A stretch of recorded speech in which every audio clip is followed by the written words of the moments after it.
It's your boy Papa Duck back with another video. Check this out, man. I'm finna show y'all just how Hollywood played a role into suppressing the way we think and projecting. They project what they want us to see onto reality. And I'm telling y'all, they do not write these movies just out of entertainment. These are plans that they are planning to do. And that's why they come out so precise. If you do any type of studying, you will catch on to some of the words they say when they talk about quantum entanglement. You know, movie Terminator, Mel Gibson with conspiracy theory, Will Smith with iRobot. Like, y'all got to pay close attention to what the fuck going on. And not only that, Netflix ain't no better. I think they got a series out called Humans, where these robots live with humans and they do human tasks. Like they are babysitters. You can even have sex with them. Where they show where one family, one of the husbands had sex with one of the robots and got caught, and it broke up their family. Like, this shit it's crazy how these people put this shit on TV right in front of our faces, and we look at it as entertainment. People, y'all gotta wake up. Check this out. I'm finna show y'all a video right now, and I want y'all to pay close attention. I want y'all to kind of go back and think about the movies that you saw that you was like, damn, that sound like something that could be true or coming, or something that's gonna be coming in the future. You dig what I'm saying? Pay close attention, man. Check this out. I've been stuck at home for a week after the coronavirus outbreak has halted the world, so I decided to watch Contagion. The 2011 film, written by Scott Z. Burns and directed by Steven Soderbergh, depicts a worldwide outbreak of a deadly virus. Sound familiar? So I decided to compare everything these guys got right and everything they got wrong. This is Contagion versus Reality, March 2020. And of course, spoilers ahead. It's quite remarkable to see a film almost a decade old so accurately depict the reality of possibly the largest pandemic we have seen this century. Europe is now the epicenter of the global travel ban began preventing entry for those traveling from 26 I'll refer to 3 European points countries. specifically: disease origin, transmission speed, and the impact of misinformation. Probably the most shocking match with reality is that the fictitious MEV1 disease depicted in the movie originates from animals, from bats to pigs to humans. The information that we have today about SARS-CoV-2 tells us that it also has an animal origin, a bat to a pangolin to finally reach humans. It is believed that the disease made its way from a bat to a pangolin in a wet market, specifically this market in Wuhan where wildlife is traded. The conditions of the market, where animals are stacked on top of each other, likely created a similar deadly coincidence. Now, while only a small portion of the Chinese population consumes wildlife animals, the highly contagious nature of this virus allowed it to quickly spread from patient zero into the city of Wuhan. Which brings me to the next point: transmission speed. The reproduction number is used to estimate and represent how quickly a disease can spread. How many other people are they likely to infect? Now, before we had a vaccine, polio spread at a rate between 4 and 6. We call that number the R0. Like COVID-19, the fictitious virus is respiratory and can live in surfaces, fomites, for several hours or even days, making it all that easy to transmit. The average person touches their face 2,000 or 3,000 times a day. 2,000 or 3,000 times a day? 3 to 5 times every waking minute. In between, we're touching doorknobs, water fountains, elevator buttons, and each other. Those things become fomites. In the film, patient zero contracts the virus in Hong Kong, which is technically another match, and imports it to the US. We see little of the development of the pandemic in other countries outside the US, but it does spread extremely fast in America.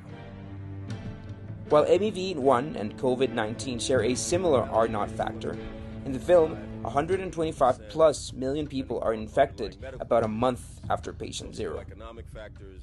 Patient Zero for the US showed up in January 19th, about 2 months before I shot this video. The first case of the deadly Chinese coronavirus making its way to the So U.S. that patient is a man in his 30s. He is in the hospital here. And there's not just one reason why the U.S. has been so slow to test. And while testing hasn't been the most efficient in the country, the official estimate today is around 1,500 infected. In the film, response from health authorities and the government was prompt, with quarantine zone established as soon as 14 days after the first death. However, it's the impact and dynamics of misinformation and mass hysteria where we can find eerie similarities with our 2020 reality. Distrust in the government and fake news. In the movie, they're represented by Jude Law's characters, a blogger that, while credited with noticing the epidemic early on, begins disseminating false theories with no other seeming purpose than generating traffic for his website and chaos. When I turned on my computer this morning, I had over 2 million unique visitors all looking for the truth. Alan fakes contracting the virus and fakes getting better using a natural extract called forsythia. Forsythia is a real herb used to treat bronchitis and believed to help reduce inflammation, but even today, without sufficient evidence to be used in medicine. Alan's claims release chaos, and misinformed masses begin to try to get their hands on the extract. And now to the growing number of hoaxes popping up online from false claims about Similarly, a group of conspiracy theorists, including Alex Jones, have begun promoting microparticle colloidal silver. Tested it. It works on just about everything. That beats coronavirus. They have clinical documentation to prove it. Order silver now. A cease and desist was issued by the New York Attorney General, but we're yet to find out if it does anything to stop them. We are, of course, also seeing shortages of masks, which have been advised against for the general population by the World Health Organization, hand sanitizer, and toilet paper, for some reason. I just want one pack. When a vaccine is developed in the film, incorrectly just at 133 days after patient zero, Jude Law's character threatens to continue misinforming his followers about the potential side effects of the vaccine, including autism. The lawyers indemnified the drug companies. Maybe it causes autism or narcolepsy or cancer 10 years from now. Who knows? Just the other day, 2 years old, 2.5 years old, a child, a beautiful child, went to have the vaccine and came back and a week later got a tremendous fever, got very, very sick, now is autistic. The film also taunts at misinformed government officials. Well, Homeland Security wants to know if we could put a vaccination in the water supply, like fluoride, cure everyone all at once. Which is just icing on the cake after seeing this go down in a real-world White House. Well, if you take a solid flu vaccine, you don't think that would have an impact or much of an impact on corona? No. Probably none. Probably not. As for what comes next, the film predicts a suspension in basic services, food shortages, and mass graves. Let's hope that we don't get to see any of that. Nah, that's what the fuck I be talking about. Like I tell y'all, Hollywood, along with all these other networks, plays a major role in the perception and the projection of the people. It is bigger than entertainment, way bigger than entertainment, and they use all these actors just how they using them now with this corona. Talking about, oh, this actor got coronavirus and that actor got coronavirus. It's crazy. No, those actors are influencers with millions of followers who will believe this crap. Hell, they don't even know if they got no goddamn coronavirus. We don't have no laboratories, so you go in there and say, oh, they swab your nose or whatever they do, and oh, you got coronavirus. You know how misled we are? We don't have nothing. We don't control nothing. We need our own laboratory. We need to find out what the fuck is going on our damn selves. Keep telling y'all, man, the more they do for us, the more they control us.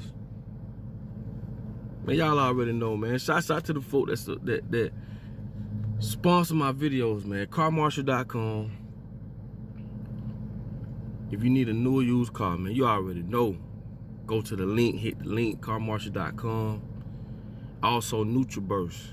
Do not forget, you need to be healthy in times like this. NutriBurst is a very, very good supplement with all the right minerals. All the information is on this on this post, on the bottom of this post. Y'all, please click the link, and that's another way where y'all can help support this whole movement. You already know it's all love. To the next one, man. Man, we got to get it together. It's your boy Papa Duck. Like, subscribe, comment, do what you do, but most important, you already know I don't fuck with you humans. It's your boy Papa Duck. Man, I appreciate y'all for checking out my videos, man. Please like, subscribe, comment, share, do what you do. Also, follow me on all social media platforms, Instagram, Facebook, because you do not want to miss new music, and you definitely don't want to miss another video. At the end of the day, we family, and I'm just trying to get you to open your eyes and see things in a different light. And like I tell y'all, I don't with you humans.